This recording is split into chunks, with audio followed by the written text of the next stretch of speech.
Usa ka higayon si San Francisco Javier nagampo atubangan sa krusipiho sa larawan ni Jesus nga gilansang sa krus. Og niingon siya sa iyang pag-ampo, dili sa langit nga nindot kaayo, dili sa impyerno nga makakahadlok kaayo, nga nagkurog ko nga misimba kanimo, nga nakita ka na kong gilansang sa krus, gipaantos, gibiay-biay o gitamay, nadani ako sa imong gugma. Busa ayaw ka balaka,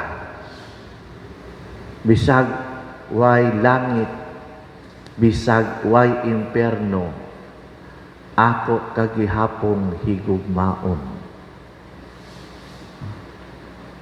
Nindot kayo nga pag-ampo, dili sa langit nga nindot kaayo, dili sa impyerno nga makakahadlok kaayo, nga misimba ako kanimo, nga nakita ka nako nga nagbitay sa krus, nagantos alang kanako, gisaway, gibiay-biay, nadani ako sa imong gugma. Busa ayaw ka balaka, bisag way langit, bisag way imperno, ako gihapon ikaw higugmaon.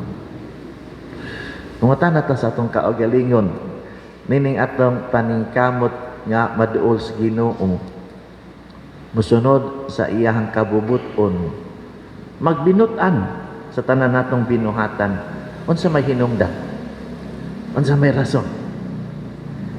Kay nag-apastas langit, kay nahadlok ta sa imperno, mas giapas nato ang langit nga hatag kaysa naghatag, mas gikahadlok kad nato ang imperno kaysa malayo sa Ginoo. Ato dang pasisahon atong kaugalingon, unsay atong tubag nining maong pangutana. Diha manggod sa ato mga pagbasa, gipahinumduman ta unsay rason ni ining tanan, nining atong mga paningkamot nga mohimog maayo, nining atong paningkamot nga magbinuotan. Diha sa ato ang unang pagbasa, gipahinumduman ta sa kasinatian sa usa ka propeta sa Jeremias. Dili kaayo haom ang hubad sa Binisaya. Sa Bisaya mo ingon, o Ginoo, gilimbungan mo ako ug nalimbungan ako. Manglimbong ang Ginoo. Sa English manggod, you dupe me, O God. Kana bang imo kong gidani? Imo kong gidani. Hilabihan nga pagdani, nga di ka kabaliban. Ang larawan dinhi kanang maanyag kaayo nga babay nga midani sa lalaki. Nga di makabalibad ang lalaki. O pwede po, ambungan kaayo nga lalaki nga midani sa babay. Nga sa pagpangulitaw ani, di po makabalibad ang babay. Ingon anak nga kasinatian.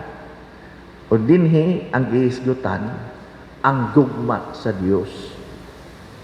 Nga di makabalibad ang tao. Nga hilabihan pagkadani ang tao.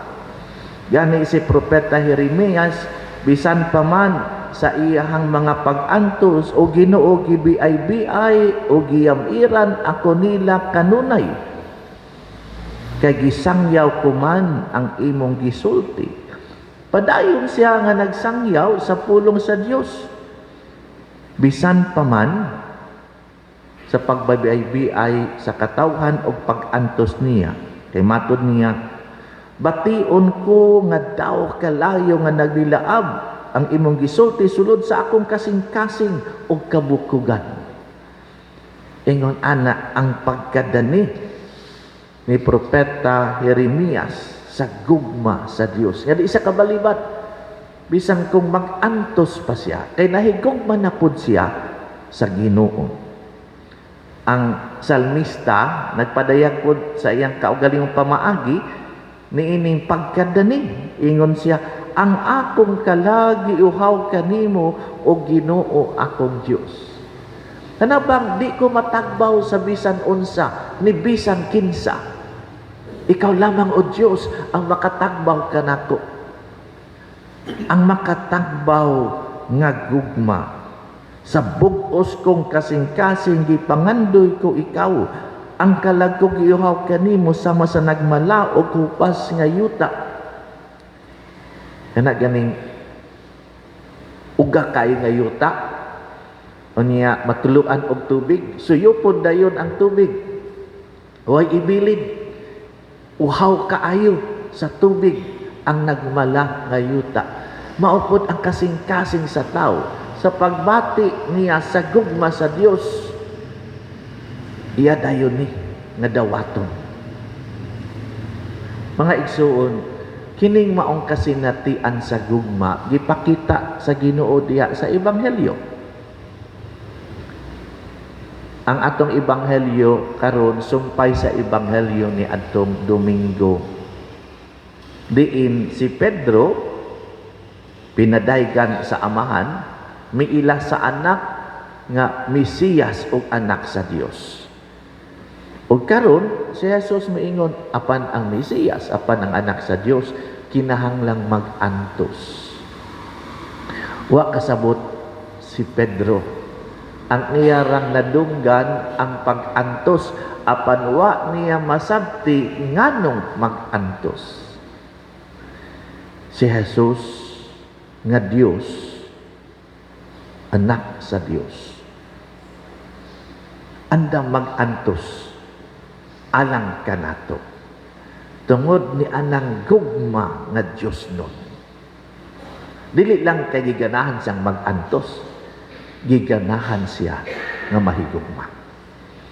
Og si Jesus usab nga Mesiyas, tao, hingpit man pud siya nga tao, nga nakabati nga ng gugma sa amahan, andam siya muhatag siyang kaugalingon alang sa tanan, kay nadani siya ni anang gugma sa Dios.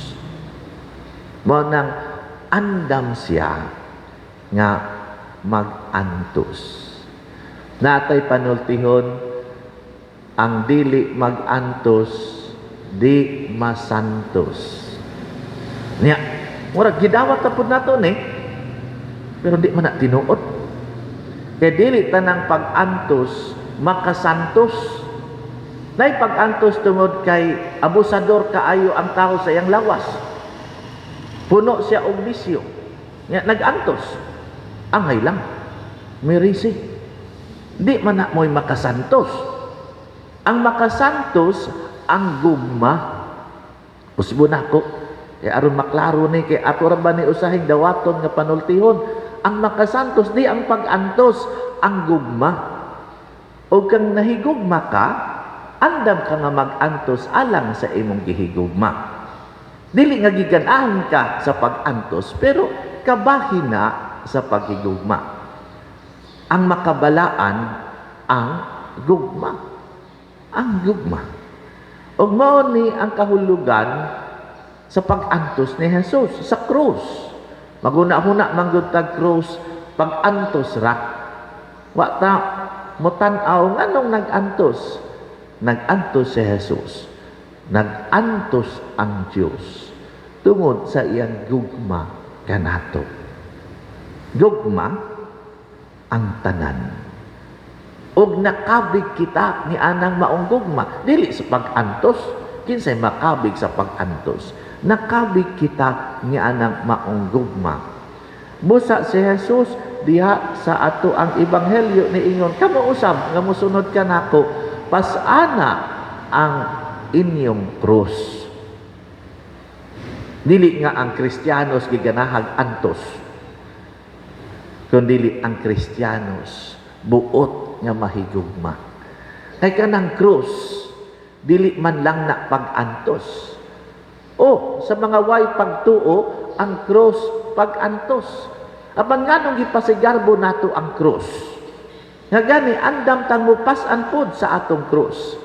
Kay nagpasabot man kini gugma alang kanatong mga magtotoo. Gipasigarbo nato ang gugma sa Dios. Ang gugma sa Dios nga nakadani kanato. Mao nang atong pas-ano ng atong krus. Nga sa laing pagkasulti, mahigugma usab kita kaniya ug mahigugma sa uban sama sa iyang paghigugma sa atoa. Nabita to'y eksena sa salida, The Passion of the Christ. Nabot kung nakakita mo ni ining maong salida, nadagma si Jesus kadagang higayon, apan matag higayon nga madagma siya, iyang halugon ang krus, ug niingon ang sundalo nga nagtanaw sa iya, di ko kasabot nimo. Nganong imong halugon ng imong krus? Hindi man na pag-antos ra, gugma na.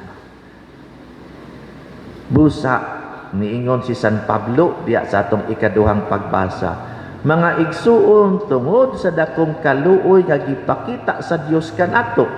Tungod yan ang dakong gugma nga gipakita sa Dios kanato, hangyoon ko kamo sa pagtugyan sa inyong kaugalingon ngadto sa Dios, ingon nga buhing halad, balaan ug makapahimuot kaniya.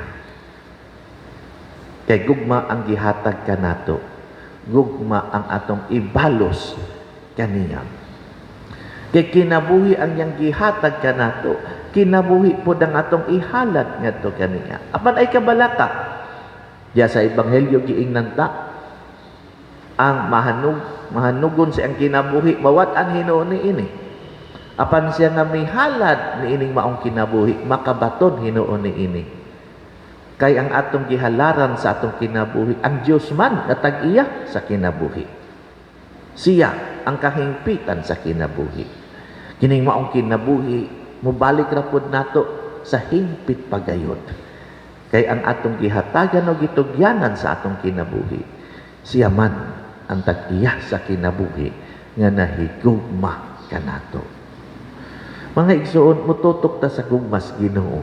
Nga mo'y hinungdan sa tanan natong paningkamot nga mamahimong maayo. Wala ko moingon nga way langit. Wala ko moingon nga way imperno. Apan kung kana lang ang hinungdan sa atong paningkamot, kulang. Kulang. Unyag way langit. Unyag way imperno. Ang sigurado, dunay Ginoo o dunay gugma niya alang kanatong tanan. Makaingon unta kita sama ni San Francisco Javier, bisag way langit, bisag way imperno, ay kabala ka Ginoo, mahigugma ako kanimo, kay nahigugma ikaw kanako. Amen. Maayong buntag sa tanan, o salamat kaninyong tanan nga nimong kabahi nining atong kasaulugan katong nangandam o dunay mga gimbuhaton mismo sa atong kasaulugan karon. Salamat kaayo. Pipila ka pahibalo. Una, kung mahinumdum mo duha ka Domingo ang milabay, dunay sulat nga gibasa kanato pahinumdum sa atong baruganan mahitungod sa issue sa death penalty. Unsay baruganan sa simbahan. So ang simbahan dili man lang ang mga pangulo, kitang tanan. Unsay atong baruganan isip mga Kristohanon o Katoliko atubangan ining issue sa death penalty. Alang ta sa kinabuhi, alang ta sa pagbag-o. Dili ta alang sa kamatayon. Ang kamatayon nga nagdalag kawalay paglaom sa pagbag-o, kay ang pagbago mahitabo lamang kung duna pay kinabuhi. Napaklaro na to maayo, hinaot nga nasabtan to ni atong sulat nga gipadala o gibasa sa atoa. Kung mahinumdum mo dunay panawagan aron ipadayag kining atong baruganan nga Kristiyano Katoliko ngadto sa mga hingtungdan nga maoy dunay katungdanan sa pagpanalipod sa kinabuhi sa katawhan o usab dunay responsibilidad sa paghimo mga balaod nun aron mapadayag kanila kining ato ang baruganan isip Kristiyano Katoliko. Doon na kita himuon nga signature campaign, pirma aron mapaabot nila nga dili baya tanan gusto aning maong pamaagiha.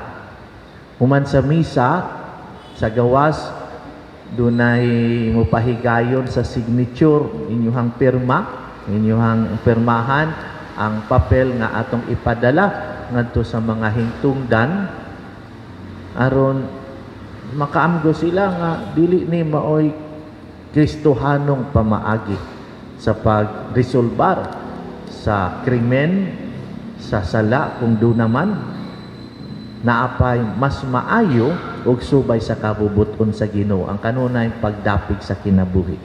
So sa gawas na onyay magpapirma alang niining maong signature campaign human sa misa. Uban siguro dunay kahadlok. Pero mo ni sukod sa atong pagka-Kristiyano.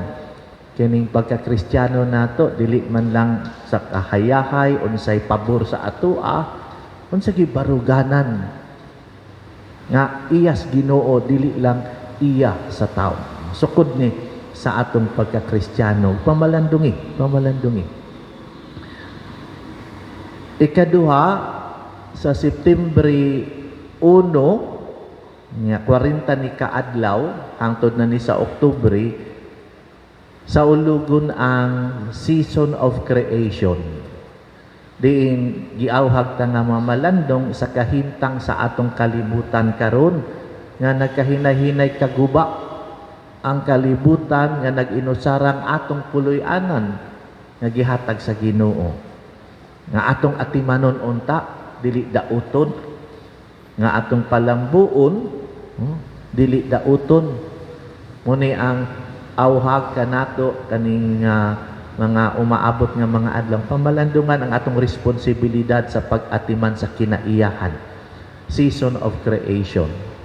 Isip pagsugod sa Septembre 1 sa atong mga parokya dunay mga misa sa alas 6. Nya dinhi pod sa atoa sa kapilya dunay misa sa alas 7 sa gabi. Sa parokya alas 6 sa buntag dunay misa uban sa pagbindisyon sa mga binhi, mga tanom, no? Timaan sa ato ang pag-ila sa kinaiyahan. Lakip na ang atong mga binuhi nga mga hayop, mga pet nato sa balay aron ato apong ampuan kay kini kabahin sa binuhat sa Ginoo, pahinomdom pud nato sa Ginoo mismo. Doon ay blessing alang nila. So sa pagsimba ninyo, mamahimong dalon ninyo ang mga binhi, mga tanong nga inyong pabinditakan, apil ang inyong mga binuhi sa balay, no? Naamo taga suroy-suroy diri nga mga iro kana panahon nagyud nang pasuroyon ang mga iro dinis kapilya. Dili na siya illegal kay ato ang katupong ero nga di pud mamahit, no? Kay base unya magkagubot ta diri gigukuro na ta sa mga ero. Aya lang pug pagdala og leon og tigre nga inyong mga binuhi. Katong mga pet ninyo ato ang panalangin timaan sa atong pag-ila sa mga binuhat sa Dios sa kinaiyahan sa atong pag-atiman kanila. So Septembre 1 diri sa atong kapilya alas 7 sa gabi ang misa.